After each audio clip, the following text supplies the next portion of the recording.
Hey guys, Matt here, back for another video. And today I'm going to talk about the four, in my opinion, greatest writers and contributors to the Transformers in general throughout its 30-plus year history.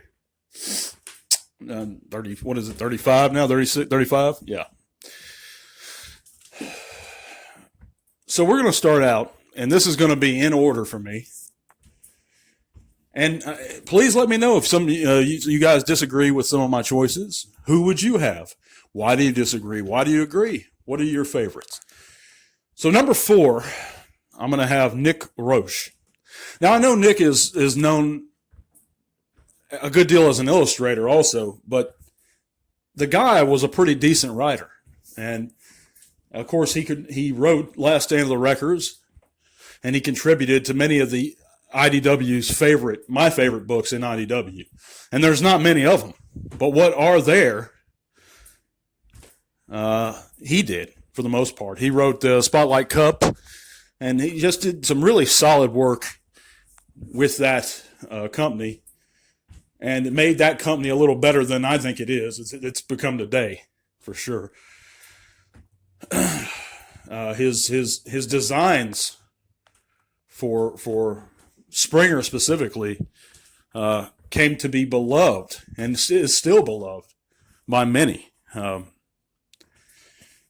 He basically reimagined that character and a few characters in ways that, quite frankly, were unprecedented. So that's who's going to be my number 4. I know that one's going to be heavily disagreed with, but that's fine. My number 3 is going to be Bob Budianski. And yes, he's my number 3. But this is a guy who actually came up with the name of Megatron, wrote the tech specs for the original guys, came up with Ratchet, came up with many of them. Was the original writer on the Marvel comics, I believe. He contributed so much. Just a wonderful writer. And for the record, I'm more of a Sunbow G1 cartoon series guy than I am a Transformers comic guy. But I did read Marvel. I did enjoy Dreamwave. And I'm not a big fan of IDW, but that's another story. But yeah, my number 3 is going to be Bob Budianski. My number 4 is going to be Simon Furman. And I know I'm going to catch heat for my list. Or my number 2 is going to be Simon Furman. 4 was Nick Roche, 3 was Budianski, and 2 is Simon Furman. So my second favorite writer, contributor to the Transformers all time, Simon Furman. This guy he worked on the original Marvel comics after Budianski left. I don't know if I'm pronouncing his name correctly, but he crafted so many of the classic storylines we now know and love in the original Marvel comics. He worked on Beast Wars, some of my favorite episodes. My absolute favorite episodes of Beast Machines. He's the one that worked on them. He's just time and time again, he worked on some Dreamwave stuff and the War Within, I believe, that I thoroughly enjoyed. You know, Furman's just a writer that he understands the Transformers, and he understands what captures the spirit, and he honors. I felt that a lot of his work in Beast Wars and Beast Machines didn't just honor the Marvel comics. He honored the spirit of the Sunbow series too with his work. He didn't disrespect it. He doesn't. He's vague enough in certain things he does in those series to just tip his hat without saying that this way is the right way for certain or that way is the right way. So he respects both his previous work in Marvel and what was done in the series, the original G1 series. So that's my number 2 is going to be Simon Furman. My number 1 writer for the Transformers is, let's see, who do I have here? No, it's going to be top 5. Okay, so my number 5 was going to be Marv Woofman. I'm sorry, it wasn't going to be top 4. My number 5. So he's going to be my 5th greatest writer contributor to the Transformers. Now, that's right before Nick Roche. And Marv Woofman, I know him from way back in the day for all his work in DC Comics and so many characters he created. But as far as his work in the Transformers go, he was one of the lead writers for season 3 of the original Sunbow series.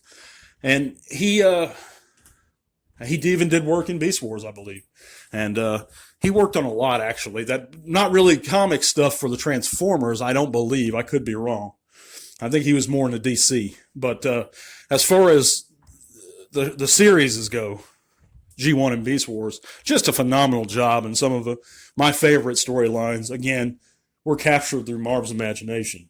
Wonderful writer. Did great work in titles like other DC titles, such as Superman and I want to say Justice League. Created so many characters. So yeah, he's my number 5. It was going to be. I don't know why I said top 4, but it was going to be 5. I just forgot about Marv. My number 1, though, favorite writer, story guy of the Transformers all time was Flint Dille. And Flint is a guy, just a fantastically wonderful, gifted writer who has such an imagination. It's almost through a child's mind, but yet he has this wry, sarcastic sense of a more mature humor at the same time. Some of the in-jokes, even in the G1 series, were a little beyond me when I was a kid, but now that I'm an adult, I just enjoy them more and more. And he did work in G.I. Joe. Of course, he was a story consultant for Transformers the movie. Contributed in so many ways and so many times to Transformers, and specifically for his work in Transformers the movie, I have to tip my hat and give absolute credit to, because for most of us, it's our favorite movie of all time. Let's just keep it real here. And Flint's responsible for a lot of that, you know.